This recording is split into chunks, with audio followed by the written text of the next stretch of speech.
President Trump turning to the Supreme Court to try to settle one of his personal legal battles.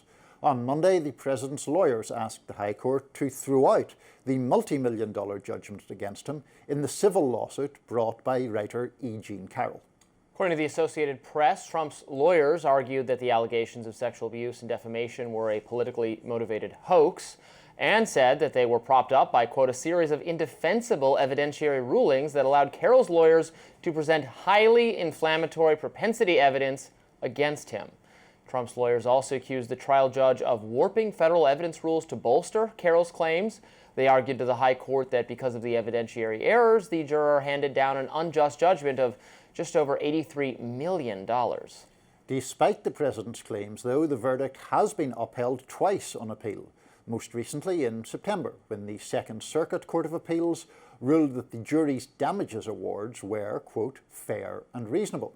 The Supreme Court has not yet ruled on whether it will take up the case.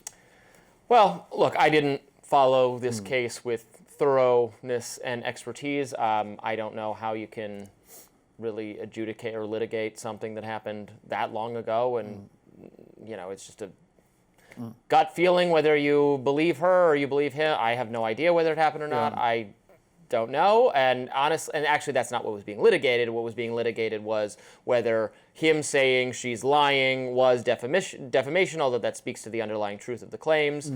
They gave her a judgment that seems ludicrously high to me, but that's the decision they reached, and who am I to say it was wrong? I wasn't I wasn't a judge or jury involved in the case, but he has every right to pursue whatever means are available to him through the judicial process to overturn that if he wishes, and if the Supreme Court wants to look at it, they can, and I have no idea if they will or not. Yeah, I think that the size of the verdict was related primarily to the defamation case. Now, there were damages as well for, let's not jump past the fact that he was found liable of sexually abusing E. Jean Carroll in a civil case, not a criminal conviction, but nevertheless, it's a pretty damning verdict or judgment against him.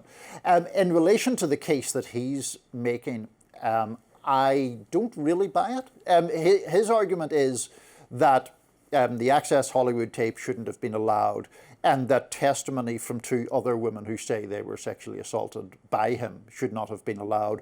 One of those women was the instance where she alleged he'd abused her on an airplane in like the late 70s, and the other one, you may remember, there was a People magazine writer who'd gone to Mar-a-Lago and said that she had been pushed against a wall by him and kissed without her consent. He, of course, denies those, but the legal doctrine around that seems pretty clear to me, which is that while you can't introduce evidence that just to prove someone is a good or bad person, you can introduce evidence if it proves habit or manners of behavior, and the nature of those alleged assaults was very similar in its particulars to what E. Jean Carroll was alleging. Yeah, I mean, it seems like a little bit of Me Too excess to me, trying to establish whether things from so long ago happened or didn't happen. I have no idea if they did, but E. Jean Carroll and anyone else has the right to pursue their claims in civil cases. I don't think the length of time that has passed minimizes the alleged offense, though, right? I mean, the alleged offense is incredibly serious. Well, it doesn't change the seriousness, but I don't know. I don't know how anyone with reasonable confidence can say they know whether it happened or not. And I think it's people just projecting their either a knee-jerk defense of Trump or a knee-jerk believing that everything he was accused of is right. I don't know how you can make a decision one way or the other. And in a civil case, you just have to make a decision with a more likely than not, whereas it's a clear and convincing standard for criminal cases, and I've certainly seen a lot in the campus adjudication of sexual misconduct, that lower threshold being used, the preponderance of evidence used to make some very funky conclusions, in my view. Well, we shall perhaps return to that some other time.